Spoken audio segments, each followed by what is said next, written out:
is Ryan Abraham, Dan Weber, USCFootball.com. Instant analysis, day 3 of bowl practices. USC gets ready for the Sun Bowl against Georgia Tech, and a lot of energy again. Seems like the last few practices have been high energy practice for these guys. Especially, I think the offense felt like they had something to prove today. Max Whittick was just saying, our offensive coaches we got our butts kicked by the defense last practice, so we had something to prove. Our offensive coaches had something to prove. They got into a 10-play goal line, half Cody Kessler, half Max Whittick, and a lot of real energy. Energy all through practice. I think they feel good after not practicing for a week. They were running around good. You see guys that are, loose and free, and guys that had bumps and bruises and little aches and pains. You don't see that so much. So a lot of energy and a lot of competitiveness, since they're not going against like the Georgia Tech offense or defense.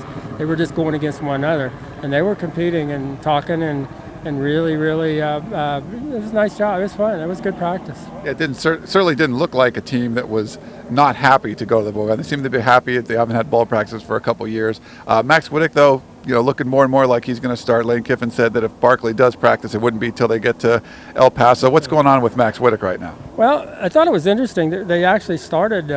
Cody got the first 5 plays in goal line. They scored on 4 of them and looked very good, and kind of said this is a kind of way it's going to go in spring ball with both of them getting the shot. But definitely that there would be the continuity to naming Max as the starter for Notre Dame.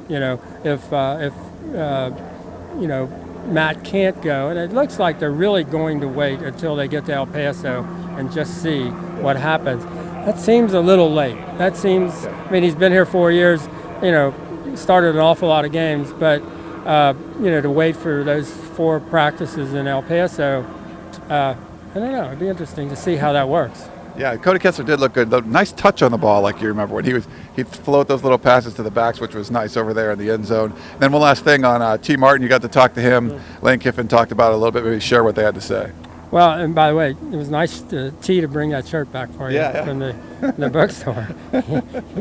he said my wife got it really hard. It was really hard, he said. And he said the thing he was so impressed with, he said, I gave him my word. I really like my players.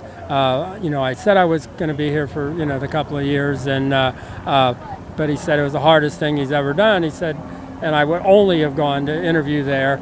And he said what I really liked was, he said, the way both Pat Hayden and Lane Kiffin allowed him to do that. And he said I was nearby. He's out on the recruiting trail. And he said I could make that trip. And I asked him. I just said I kind of need to do this. And then he said it really helped him understand that he needed to make the trip, needed to, talk to Coach Jones and have a good feeling about where Tennessee is going, but that's not where he was going. And then the very last thing he just said, I love LA. He said, I've really learned. He said, there's a reason why, we do so well recruiting. This is a great place to live. All right. Well, thanks very much, Dan. For Dan Weber, this is Ryan Abraham. USCFootball.com instant analysis here on Howard Jones Field on a Saturday. Back again for practice tomorrow. Check out USCFootball.com for more.